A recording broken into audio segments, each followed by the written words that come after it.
जय जय श्री राधे निताय गौर सीतानाथ प्रेमानन्दे। आजको यस सत्संग प्रसङ्गमा यहाँहरू सबैलाई स्वागत गर्न चाहन्छु। निर्दोष निताई दास र यति बेला यहाँहरू हेर्दै हुनुहुन्छ एन सिरिज भक्ति सागर फेसबुक पेज सारा विश्वभरिबाट। आजको सत्सङ्गको विषय रहेको छ सावधानी। प्रिय महानुभाव, हामीहरूले जीवनमा अनेक कुराहरूमा सावधानी अपनाउनु पर्ने हुन्छ। अनेक कुराहरूमा हामीहरूले यदि सावधानी अपनाएन भनेदेखि हामीहरू दुर्घटनामा पर्न सक्छौँ। तर यी तमाम किसिमका सावधानीहरूमध्ये एउटा विशेष सावधानीको बारेमा आज मैले यहाँहरूलाई बताउन जाँदैछु, जुन सावधानीलाई हामीहरूले जान अनजानमा लापरवाही गरिरहेका हुन सक्छौँ, हेलचेक्राइ गरिरहेका हुन सक्छौँ र जसले हामीहरूको जीवनमा एकदम ठुलो दुर्गति निम्त्याउने अवश्यम भावी हुन्छ। त्यस कारण सबैले ध्यान दिएर सुन्नु होला यो सावधानी के हो भनेर। यदि हामीहरूले यो सावधानी जीवनमा अपनाएन भनेदेखि हामीहरूले भगवत प्राप्ति गर्न सक्दैनौँ, हामीहरूले आध्यात्मिक जीवनमा पनि केही प्रगति गर्न सक्दैनौँ। हामीहरूले गरेको पूजा पाठ, हामीहरूले गरेको जप तप, हामीहरूले गरेको कुनै पनि पवित्र कार्य लगभग व्यर्थ हुन पुग्दछ, माटोमा मिल्न सक्दछ। यति दुःख कष्ट गरेर हामीहरू पूजा पाठ गर्छौँ, यति दुःख कष्ट गरेर तपस्या गर्छौँ। अहिले माघ महिना चलिरहेको छ। माघ महिनामा हामीहरू बिहान बिहान स्नान गर्छौँ नदीमा अथवा तलाउमा गएर। के को लागि? यो सबै हामीहरूले केही न केही उच्च उद्देश्य प्राप्तिका लागि भनेर गरिरहेका हुन्छौँ, प्रभु प्राप्तिका लागि गरिरहेका हुन्छौँ अथवा महान पुण्य लाभको लागि भनेर गरिरहेका हुन्छौँ। तर यदि यो एउटा विशेष सावधानी जीवनमा हामीले अपनाएन भनेदेखि सम्भवतः हामीहरूले गरेको जति पनि महान कार्यहरू छन्, पुण्य कार्यहरू, ती कार्यहरूको हामीहरूले उचित फल प्राप्त गर्न सक्दैनौँ। त्यो के हो भन्दाखेरि हामीहरू एकदम सावधान रहनुपर्छ, एकदम सतर्क रहनुपर्छ कि हामीहरूले कुनै सन्त भक्त महत् पुरुषको चरणमा अपराध गरेका छौँ कि छैनौँ, हामीहरूबाट अतिक्रमण भएको छ कि छैन उहाँहरूको चरणमा। यो कुरामा हामीहरूले विशेष सावधानी अपनाउनु पर्छ। हेर्नुहोस् है, मैले आज विशेष यहाँहरूलाई यो जानकारी गराउँदैछु। कहिले कहिले के हुन्छ भन्दाखेरि हाम्रो जडमतीको कारणले गर्दा, भौतिकवादी विवेकको कारणले गर्दाखेरि हामीहरू के गर्ने गर्छौँ? हामीहरू साधु सन्त महत् पुरुषहरूको निन्दा गर्न पुग्दछौँ, उहाँहरूको दोष देख्न थाल्दछौँ। किन भन्दा यो संसारमा दोष दृष्टि हुनु स्वाभाविक हो र संसारमा जो भौतिकवादीहरू छन्, जो भौतिक जीवनमा लिप्त छन्, ती व्यक्तिहरूमा दोष दृष्टि हुनु स्वाभाविक हो। र त्यसले गरेर के हुन्छ भन्दाखेरि हामीहरूले उनीहरूको सिको गरेर साधु सन्त महापुरुषको पनि दोष देख्न थाल्दछौँ, हामीहरूले निन्दा गर्न थाल्दछौँ, उहाँहरूलाई अनेक दुर्वचनहरू बोल्न थाल्दछौँ, हामीहरूले दुर्व्यवहार गर्न थाल्दछौँ। त यस्तो भयो भनेदेखि के हुन्छ भन्दाखेरि अब हामीहरूको कदापि यो भवसागरबाट उद्धार हुँदैन, हामीहरूले धेरै ठुलो धोका पाउँछौँ। किन भन्दा शास्त्रमा बताइएको छ कि भगवान भन्दा पनि अझ भगवानका भक्त साधु सन्तहरू अझ बढी पूजनीय हुनुहुन्छ भनेर शास्त्रमा बताइएको छ। स्वयं देवादिदेव महादेव बताउनुहुन्छ देवी पार्वतीलाई, आराधना नाम सर्वेषां विष्णुराराधते परम तस्मात् परतरम देवी तदिया नाम समर्चनम। हे देवी, आराधनाहरूमध्ये श्रीकृष्ण वा विष्णुको आराधना श्रेष्ठ हो, तर श्रीकृष्णको आराधना भन्दा पनि श्रेष्ठ त उहाँका भक्तहरूको आराधना श्रेष्ठ हो भनेर भन्नुभएको छ। त्यही भएर तमाम शास्त्रहरूमा हामीहरू पाउँदछौँ कि भगवान भन्दा पनि भगवानका भक्तहरूको महिमागान गरिएको छ, उहाँहरूको प्रशंसा गरिएको छ। र स्वयं भगवानले पनि बताउनु भएको छ कि वास्तवमा मेरा भक्तहरू भनेको त मेरो हृदय हुनुहुन्छ भनेर। त भगवानका भक्तहरू जो भगवानलाई यति प्यारो हुनुहुन्छ, त यदि भगवत भक्तहरूको चरणमा हामीबाट कुनै किसिमको अतिक्रमण भयो, कुनै किसिमको हामीबाट अपराध भयो अथवा उहाँहरूप्रति दुर्व्यवहार हामीबाट कुनै समयमा भएको छ भनेदेखि हामीहरूले त्यसलाई अहिले नै सच्याउनु पर्दछ। छिटोभन्दा छिटो हामीहरूले माफ माग्नु पर्दछ। हेर्नुहोस् है, हामीहरूले प्रायश्चित गर्नुपर्दछ। नत्र भनेदेखि के हुन्छ भन्दाखेरि भगवानले त आफ्ना भक्तलाई बिस्तारै बिस्तारै आफ्नो धाममा लिएर जानुहुन्छ। संसारमा सधैँभरि त को नै रहन पाउँछ। र हामीहरूले जुन भक्त, जुन साधु सन्तको श्रीचरणमा अतिक्रमण गऱ्यौँ, हामीहरूले उहाँप्रति दुर्व्यवहार गऱ्यौँ, दुर्वचन बोल्यौँ, उहाँ जानु भइसकेपछि अब हामीहरूले माफी कोसँग माग्ने, हामीले प्रायश्चित कोसँग गर्ने, हामीले हात जोड्ने कसलाई? त्यसपछि के हुन्छ? हामी संसारमै रहनुपर्ने हुनसक्छ। हामी भवसागरबाट हाम्रो उद्धारको कुनै बाटो नहुन सक्दछ। हेर्नुहोस्, म यहाँहरूलाई शास्त्र पुराणको प्रमाणबाट बताउन जाँदैछु कि वास्तवमा अरू सम्पूर्ण पापहरू जति पनि हामीले जीवनमा गर्दछौँ ती सम्पूर्ण पापहरूबाट हामीहरू सजिलै मुक्त हुन सक्छौँ। पापबाट मुक्त हुनु कुनै नौलो कुरो होइन, कुनै कठिनाइ होइन।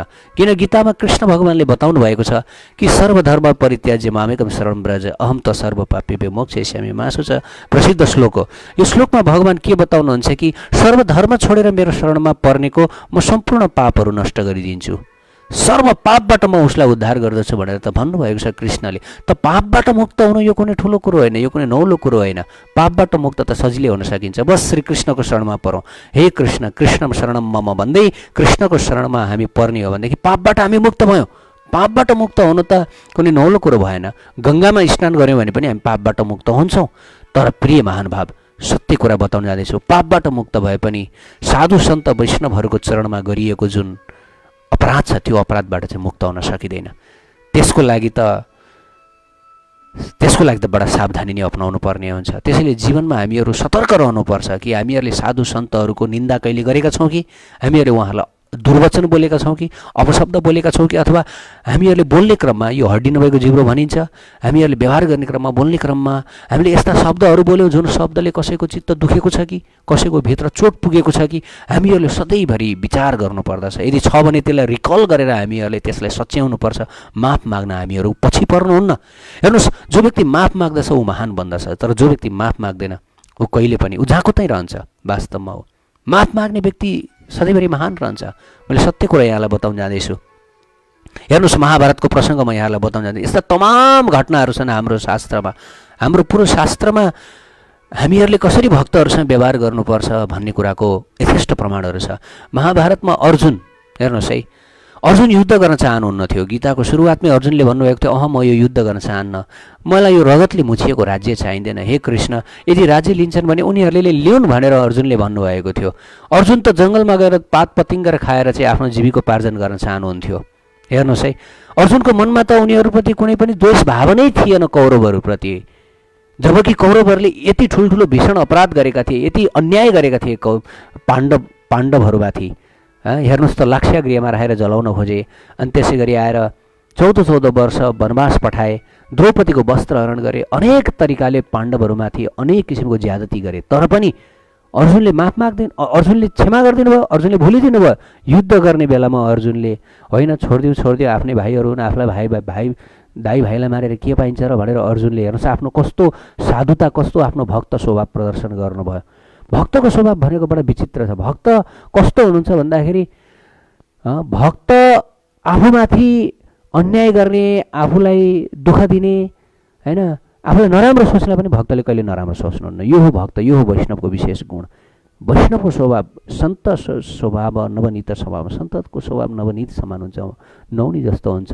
सारा दुनियाँले भक्तको विरोध गरे पनि, सारा दुनियाँले भक्तलाई नराम्रो भने पनि भक्तले कहिले पनि नराम्रो कसैलाई सोच्नुहुन्न।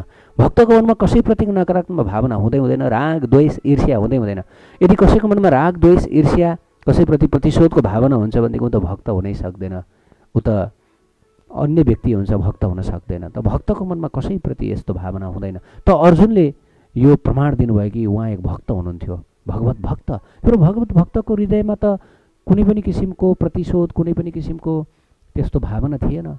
तर पनि भगवान, हेर्नुहोस् है, भगवानले यसको रेकर्ड राख्नुभयो कि कौरवहरूले मेरा भक्त 5 पाण्डवमा कति ठुलो ज्यादती गरेका छन्, कति ठुलो अन्याय गरेका छन्। म यसको एक एक लेखाजोखा राख्नेछु, म यसको एक एक यसको म क्षतिपूर्ति तिराउनेछु भनेर कृष्णले त सबै लिस्ट बनाएर राखिरहनु भएको थियो। अन्तिम बेलासम्म पनि कृष्णले माफ माग्न लगाउनु भयो। कौरवहरू तिमीहरू माफ माग मेरा भक्तहरूसँग, मेरा भक्तहरूले माफ दिनुहुन्छ। भक्तहरूको स्वभाव त्यस्तो हुँदैन, हृदय एकदम भक्तहरूको एकदम उदार हुन्छ। माफमा जस्तोसुकै भीषण अपराध पनि भक्तहरूले माफ गरिदिनुहुन्छ। माफ माग तिमीहरू भनेर भन्दाखेरि पनि उनीहरू माफ माग्न तयार भएन। माफ नमागेपछि होइन अन्तिममा त उनीहरूको विनाश भएर गयो कौरवहरूको। त्यस कारणले गर्दा हामीहरूले जीवनमा गल्ती हुन्छ, हामीबाट अपराध हुन्छ, हामीबाट भुल हुन्छ। हामीहरू भगवान होइन, हामीहरू पर्फेक्ट छैनौँ, हामीहरू अपूर्ण छौँ।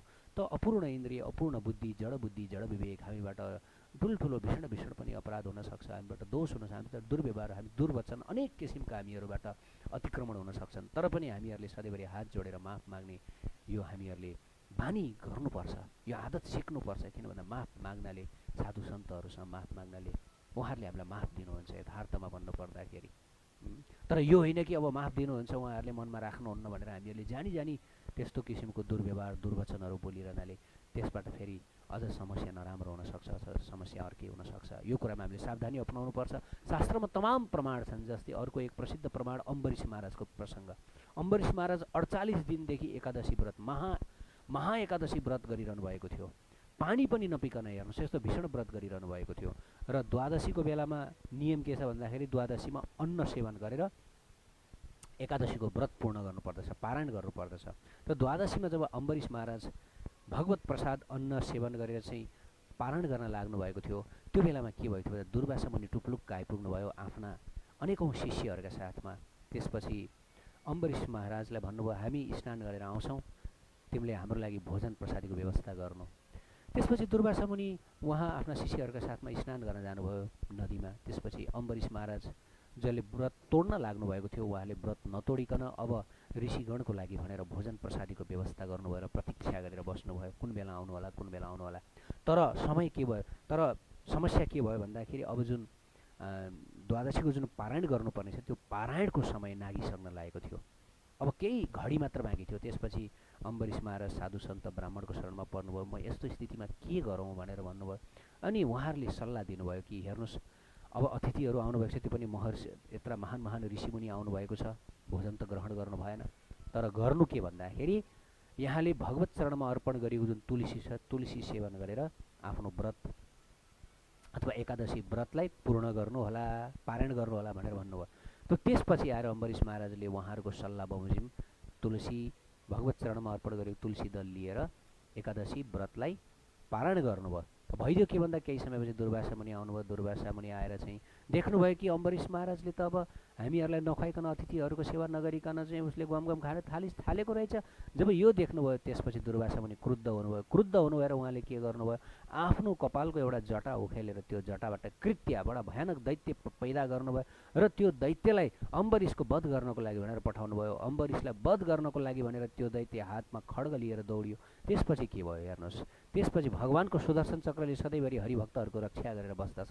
हरदम अब तपाईँहरूको मनमा लाग्ला, खोइ हामीहरूले भक्तहरूको सुरक्षाको लागि सुदर्शन चक्र त देखेका छैनौँ, कहाँ हुन्छ? हेर्नुहोस्, हाम्रो आँखा अगाडि नदेखे पनि भगवानको चक्र सधैँभरि भक्त वैष्णवहरूको रक्षाको लागि, केवल भगवानको चक्र मात्रै होइन, शिवजी स्वयं भोलेनाथ पनि भक्तहरूको रक्षा गर्नको लागि, वैष्णवहरूको रक्षा गर्नको लागि तम तयार रहनुहुन्छ भनेर शास्त्रमा बताइएको छ।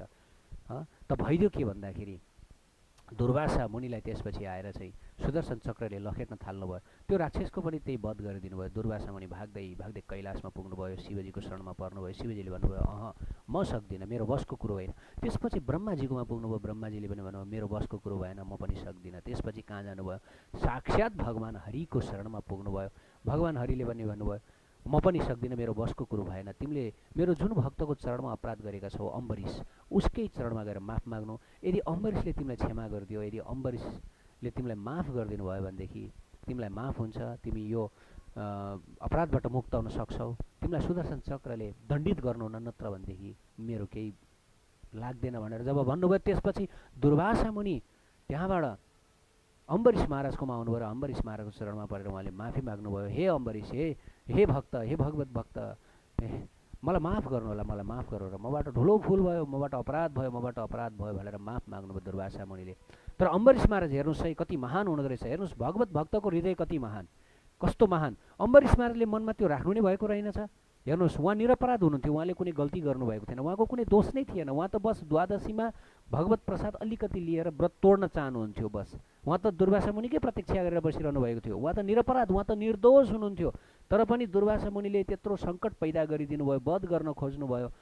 तैपनि उहाँले यो राख्नु भएको रहेनछ अम्बरीश महाराजले मनमा कि मलाई दुर्वासा मुनिले यस्तो गर्नुभयो, दुर्व्यवहार गर्नुभयो, यसरी मलाई चाहिँ ममाथि अन्याय गर्नुभयो भने उल्टो जब दुर्वासा मुनि जब माफ माग्न आउनुभयो, अम्बरीश महाराजले उल्टो प्रति माफ माग्नुभयो। होइन होइन, हे मुनिवर, हे ऋषिवर, हजुरले के गरी बसेको?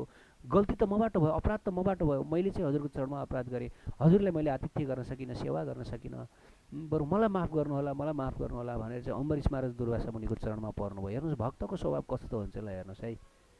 उहाँ निरपराध हुनुहुन्थ्यो, एकदम 48 दिनसम्म व्रत गरेर बसिरहनु भएको थियो, अनि उहाँले केही गल्ती गर्नुभएको थिएन। तैपनि हेर्नुहोस्, त भक्तले के सोच्नुहुन्छ भन्दाखेरि भलै भक्तबाट गल्ती नभएको होस्, हेर्नुहोस्, यदि भक्तले गल्ती नगर्नुभयो, अरूले नै गल्ती गरेका हुन्, अरूकै दोष होस्, अरूले नै दुर्व्यवहार गरेको हुन्, तैपनि भक्तले के गर्नुहुन्छ, गल्ती मबाटै भएको छ, मेरै गल्ती हो, मेरै भुल हो, मबाटै त्रुटि भएको छ होइन भनेर यस प्रकार सधैँ आफ्नो दोष देख्नुहुन्छ। भक्तले के गर्नु, अरूको दोष अनुसन्धान गर्नुहुन्न, अरूमा दोषै देख्नुहुन्न, अरूको दोषलाई वास्तै गर्नुहुन्न। दोष मैमै छ। मानौ यदि आफूमाथि कसैले दुर्व्यवहार गर्यो, आफूलाई कसैले दुर्वचन बोल्यो, आफूलाई कसैले नराम्रो गर्यो भने भक्तले सोच्नुहुन्छ यो म यसैको लागि लायक छु, म यसैको पात्र हुँ। सायद हुनसक्छ मेरो प्यारा भगवान्ले चाहिँ ममा भएको यो अहङ्कार अभिमानलाई नष्ट गर्नको लागि यस्तो किसिमको लीला गर्नुभएको होला भनेर आफूमाथि यदि नराम्रो हुन्छ भने पनि त्यो नराम्रोलाई भगवान्को कृपाको रूपमा भक्तले हेर्नुहुन्छ। हेर्नुहोस् भक्तको स्वभाव कस्तो छ। त्यही भएर भगवान्ले भन्नुभएको छ मेरा भक्तहरू एकदम प्यारो हुन्छन् मेरो लागि, किनभने जो कहिले पनि कसैको नराम्रो चिताउँदैनन्, कहिले पनि कसैलाई नराम्रो गर्दैनन्, कहिले पनि कसैप्रति दुर्भावना राख्नुहुन्न, सधैँभरि दिनहीन भावमा भगवान्को भजन गर्नुहुन्छ। त कति प्यारो हुनुहुन्छ। त यस्ता तमाम घटनाहरू छन्। हरिदास ठाकुरको कथा चैतन्य चरितामृतमा हरिदासलाई काजी साहबले 22 बजारमा कुट्नुसम्म कुटेका थिए, तर पनि हरिदासले मनमा अलिकति पनि त्यो इख राख्नु भएन कि मलाई यसरी कुट्यो, मलाई यसरी पिट्यो भनेर प्रतिशोधको भावना अलिकति पनि लिनु भएन। थोरै पनि उहाँको हृदयमा त्यो काजी साहबप्रति रिस राग थिएन। हेर्नुहोस् है, भक्तको मनमा त्यस्तो हुन्छ। एक प्रसङ्ग आउँदछ चैतन्य चरितामृतमा चैतन्य महाप्रभुले सबै भक्तहरूलाई भन्नुभयो म सबैलाई क्षमा गर्न सक्छु, तर म सचीलाई क्षमा गर्न सक्दिनँ। मैले जगाई मदाईलाई पनि क्षमा गरेँ, उनीहरूको पनि पाप अपराध मैले क्षमा गरिदिएँ, तर सची उहाँलाई म क्षमा गर्दिनँ। तर सची भनेको, सची माता भनेको साक्षात् भगवान् गौर सुन्दरकी आमा, जन्मदाता माता। त आफ्नो मातालाई क्षमा नगर्ने सब भक्तहरू ओहो प्रभु, ओहो उहाँ त हजुरको साक्षात् माता हुनुहुन्छ र उहाँले त्यस्तो के अपराध गर्नुभयो, के भुल गर्नुभयो ताकि उहाँले हजुरलाई क्षमा नगर्ने। प्रभु हजुर त दयाका सागर हुनुहुन्छ, हजुर त सबभन्दा दयालु अवतार हुनुहुन्छ, हजुर त पतित पावन हुनुहुन्छ, सची माताले के गर्नुभयो त्यस्तो भन्दाखेरि महाप्रभुले भन्यो कि सची माताले मेरा प्यारा भक्त अद्वैत आचार्यको चरणमा अपराध गर्नुभयो। जबसम्म सची माताले अद्वैत आचार्यको चरणमा क्षमा माग्नुहुन्न, अद्वैत आचार्यले क्षमा दिनुहुन्न, तबसम्म म सचीलाई क्षमा गर्दिनँ भनेर भन्नुभयो। त्यसपछि सबै भक्तहरू सची माताकोमा जानुभयो। हे माता एकदम नराम्रो खबर छ, एकदम नराम्रो खबर छ कि गौर सुन्दरले त हजुरलाई क्षमा नगर्ने रे, हजुरबाट अद्वैत आचार्य प्रभुको चरणमा केही भुल भएको छ, हजुरले क्षमा मागी बक्सियोस्। हे माता हामी यो देख्न चाहन्नौँ भनेर भक्तहरूले भन्नु। त्यसपछि सची माताले म कसरी अब क्षमा माग्न सक्छु, हजुरले उहाँको चरण पक्ड्नुहोस् भनेर भनेपछि सची माता चरण त पक्ड्ने, तर कसरी चरण पक्ड्ने, ल हेर्नुहोस् त अब भक्त वैष्णवले त आफ्नो चरण दिनुहुन्न, आफ्नो पाउ दिनुहुन्न, ल लिनुहोस् भनेर। किनभने भक्त वैष्णवको स्वभाव नै एकदम विनम्र हुन्छ होइन, एकदम उहाँले त उल्टो आफूलाई पापी सोच्नुहुन्छ, आफूलाई अधम सोच्नुहुन्छ। त भक्तले कसरी आफ्नो चरण दिनुहुन्न होइन। यद्यपि भक्त कहिले पनि अधम हुनुहुन्न, तैपनि विनम्रताको कारणले दिनुहुन्न। तर अब कसरी चरण प्राप्त गर्ने। ओहो त एक दिन के भयो भन्दा संयोगवश अद्वैत आचार्य प्रभुले भगवान्लाई दण्डवत प्रणाम गर्दै हुनुहुन्थ्यो, साष्टाङ्ग प्रणाम गर्दै हुनुहुन्थ्यो। त्यही बेलामा सची माता पछाडिबाट गएर चाहिँ अद्वैत आचार्य प्रभुको चरणमा प्रणाम गर्नुभयो र त्यसपछि अद्वैत प्रभु उठेपछि हे प्रभु मलाई माफ गर्नुहोस्, मबाट गल्ती भयो, मबाट अपराध भयो, मलाई माफ गर्नुहोस्। वास्तवमा सची माताबाट के भुल भएको थियो, के अपराध भएको थियो भन्दाखेरि सची माताका जो एक जेठा छोरा हुनुहुन्थ्यो चैतन्य महाप्रभुभन्दा अगाडिका, जसको नाम थियो विश्वरूपलाई अद्वैत आचार्य प्रभुले उपदेश दिनुभएको थियो, ज्ञान दिनुभएको थियो र अद्वैत आचार्य प्रभुको प्रभावले उहाँले सन्यास धारण गर्नुभयो, घर छोडेर जानुभयो। त्यस कारणले सची माताको मनमा यो अलिकति अद्वैत आचार्य प्रति दुर्भावना थियो कि उसले गरेर चाहिँ मेरो जेठो छोरो सन्यास भयो, घर छोडेर गयो, अब मेरो कान्छो छोरो जुन निमाई छ, मेरो छोरो निमाईलाई पनि अब सन्यास बनाउने हो कि भन्ने यो एक किसिमको भावना अद्वैत आचार्य प्रभुप्रति थियो। यो दुर्भावना भएको कारणले गर्दाखेरि चैतन्य महाप्रभुले भन्नुभयो म सचीलाई क्षमा गर्दिनँ, किनभने अद्वैत आचार्य प्रभुले नराम्रो भावना। हेर्नुहोस् त मनमा पनि नराम्रो विचार राख्दाखेरि चाहिँ महाप्रभुले भन्नु म क्षमा गर्दिनँ। जब जगाई मदाई जस्ता महाअपराधी, महादुष्ट जसले प्रत्येक दिन मर्डर, प्रत्येक दिन रेप, प्रत्येक दिन कस्ता भयानक अपराध गर्दथे, उनीहरूलाई शुद्ध क्षमा गर्नुभयो। तर अद्वैत आचार्य प्रभुप्रति मनमा नराम्रो भावना राख्दाखेरि महाप्रभुले म क्षमा गर्दिनँ भन्नुभयो। हेर्नुहोस् यस्तो हुन्छ। हेर्नुहोस् है, बडा सावधान हुनुपर्छ हामीहरूले तन मन वचन कुनै पनि तरिकाले हामीले वैष्णव भक्त महत् पुरुषको चरणमा हामी दुर्व्यवहार गर्नुहुन्न, दुर्वचन बोल्नुहुन्न, दुर्भावना राख्नु नै हुन्न।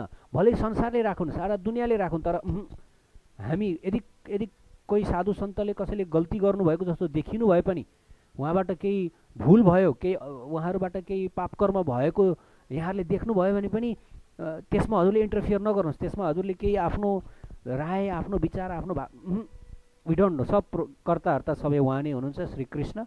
उहाँ सब भक्तलाई उहाँले नै जिम्मा लिनुहुन्छ, दण्डित गर्ने अथवा पुरस्कृत गर्ने सब उहाँको हातमा।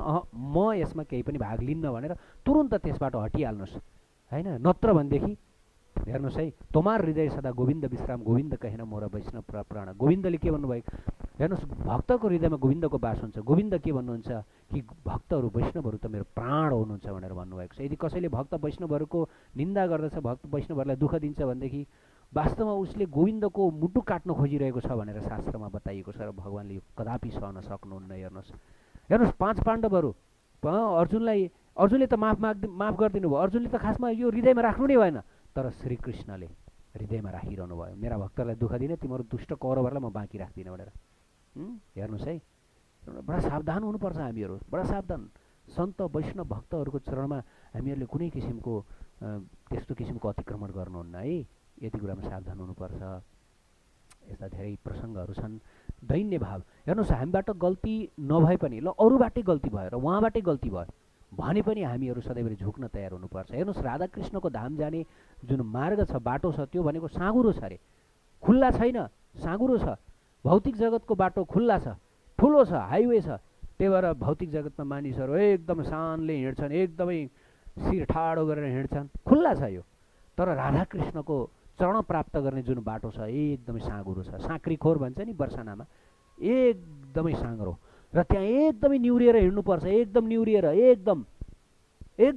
हिँड्नुपर्छ। यस्तो टाउको सिधा पारेर हिँड्यो भने त त्यहाँबाट पस्नै सकिँदैन, यही भवसागरमै बसिरहनुपर्छ, निहुरिएर हिँड्नुपर्छ, हरदम विनित हुनुपर्छ, आफूले गल्ती नगरे पनि झुक्नुपर्छ। अरूबाटै गल्ती भएको छ, अरूले नै नराम्रो गरेको छ भने पनि एकदमै झुकेर यो भक्ति मार्गमा हामी अगाडि बढ्नुपर्छ, किनभने बाटै साँघुरो छ त झुक्नै पर्छ, होइन? होइन, गाह्रो छ यसो सोच्ने हो भनेदेखि, तर के गर्ने त, अब बाटै साँघुरो छ त जाने, अनि के गर्ने त, त्यही भएर झुक्नुपर्छ।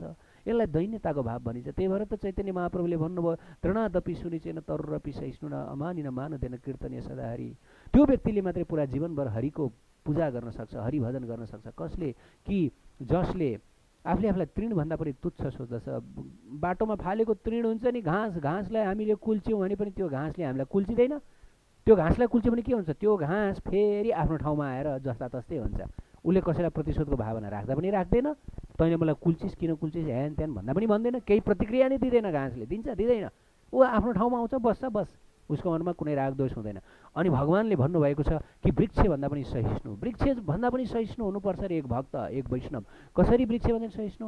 कि वृक्षलाई मान्छेले मर्काउँछन्, वृक्षलाई मान्छेले ढुङ्गाले हान्छन्, वृक्षबाट फल लिन्छन्, वृक्षबाट पात लिन्छन्, वृक्षबाट छाया लिन्छन्, वृक्षबाट अनेक थरी लिन्छन्, अक्सिजन लिन्छन्, तर पनि वृक्षलाई नै उल्टो लास्टमा गएर काटिदिन्छन्। तर पनि वृक्षले कहिले पनि यो भावना राख्दैन कि मलाई यत्रो दुःख दिने, मसँग यत्रो चिज लिने, अनि मलाई नै उल्टो दुःख दिने, मलाई नै उल्टो नष्ट गर्न खोज्ने, यिनीहरू सबलाई म ढलेर चाहिँ म नष्ट गरिदिन्छु, थिचिदिन्छु भनेर वृक्षले कहिले पनि यो प्रतिशोधको भावना लिँदैन। हो, भक्तहरू पनि यस्तै हुनुपर्छ भनिएको छ। र अमानिन मानदेन कीर्तनीय सदाहरि। अमान र मानदेन भन्ने के? आफ्नो मानको चाहना नराख्ने, मलाई मान चाहिन्छ, मान प्रतिष्ठाको पछाडि लाग्ने होइन, अरूलाई मान दिने, अरूकै जय जयकार गरिदिने। भलै त्यो व्यक्ति कुनै पनि सद्गुणले युक्त किन नहोस्, होइन, भले त्यो व्यक्ति अवगुणको खानी किन नहोस्, तै पनि उसलाई मान गरिदिनुपर्छ संसारमा। हेर्नुहोस्, आफ्नो मानको चाहना राख्ने होइन, अरूको मान गरिदिने हो। यस्तो व्यक्तिले जीवनभर हरिभक्ति हरिभजन गर्न सक्छ। भगवत प्राप्ति यो व्यक्तिले छिटो गर्दछ भनेर शास्त्रमा बताइएको छ। त यो भौतिक संसार र भगवत राज्य फरक छ। भौतिक संसारमा ठ्याक्कै यसको उल्टो छ। भौतिक संसारमा होइन एकदमै कहाँ तृण जस्तो भएर हिँड्ने, भौतिक संसारमा त एकदमै बाँस भन्न आएछ, एकदमै ठाडो भएर हिँड्नुपर्छ, एकदम दम्ब लिएर हिँड्नुपर्छ, एकदमै घमण्ड गरेर हिँड्नुपर्छ, एकदम मान प्रतिष्ठा लिएर हिँड्नुपर्छ, अनि मात्रै केही हुन्छ भन्ने हुन्छ भौतिक संसारको यो सिद्धान्त। तर आध्यात्मिक जगतको सिद्धान्त यो होइन। आध्यात्मिक जगतमा त जति हीन बन, जति आफूलाई तुच्छ सोच, जति क्षमाशील बन, जति माफ माग, जति हात जोड, जति नमस्कार गर, त्यति नै तिम्रो कल्याण, त्यति नै तिम्रो भगवत प्राप्ति सुनिश्चित हुन्छ भनेर भनिएको छ। हेर्नुहोस्, होइन? त्यस कारणले गर्दा हामीहरूले साधनाको मार्गमा, भक्ति मार्गमा हामीहरूले कदम चाल्दाखेरि सावधानी यो अपनाउनुपर्छ कि हामीहरूले सन्त महतहरूको चरणमा के अपराध गरेका छौँ कि? हेर्नुहोस्, उहाँहरूको सेवा, थोरै सेवाले हामीहरूलाई भगवत प्राप्ति हुन्छ। थोरै मात्र सेवाद्वारा पनि हामीहरूको भगवत प्राप्ति निश्चित हुन्छ। महत सेवम द्वारम आहुर विमुक्तैस, महतहरूको सेवाद्वारा चाहिँ हाम्रो मुक्तिको मार्ग खुल्दछ। तर हेर्नुहोस्, महतहरूको चरणमा यदि हामीबाट कुनै दुर्व्यवहार भयो भनेदेखि त्यसबाट चाहिँ हाम्रो मुक्तिको यात्रा धेरै पछि धकेलिन सक्दछ। त किन हामी नोक्सान निम्त्याउने आफ्नो जीवनमा? यति दुःख कष्ट गरेर हामीहरू भजन भक्ति गर्छौँ, त किन हामीहरू यता शान्ति न झिझा मसिना कुरामा अल्झिने, होइन त? त यति कुरा हामीहरू सावधानी अपनाऊ। महतहरूको अगाडि सधैँभरि झुक्न जानु, सधैँभरि प्रणाम, प्रणाम मुद्रामा सधैँभरि भनौँ। जसलाई पनि भन्ने गरौँ कि मबाट केही भुल भयो कि मबाट केही गल्ती, अहङ्कार नराखौँ। म झुकाउँला यसो अगाडि, म निहुरिनु पर्ला कि भनेर कदापि नसो। निहुरिनु पर्छ त के गर्ने, निहुरिनु पर्छ हामीहरू, होइन? यो भक्ति मार्गको सिद्धान्त नै हो, निहुरिनु पर्छ है। गल्ती नै नगरी पनि निहुरिनु पर्छ। हेर्नुहोस् है, यति कुरा हामीले जान्नुपर्छ। अहङ्कार राख्ने, मेरो के गल्ती छ र मेरो मिस्टेक के छ र? मिस्टेक नै मेरो छ, अरूको मिस्टेक छैन। म नै दोषको खानी हुँ, म नै गल्तीको खानी हुँ।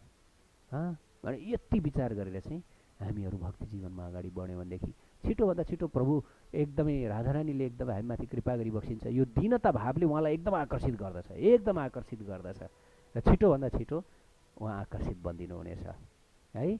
जय जय श्री राधे निताई गौर सीतानाथ प्रेमानन्दे। हरे कृष्ण कृष्ण कृष्ण हरे हरे, हरे राम राम राम हरे।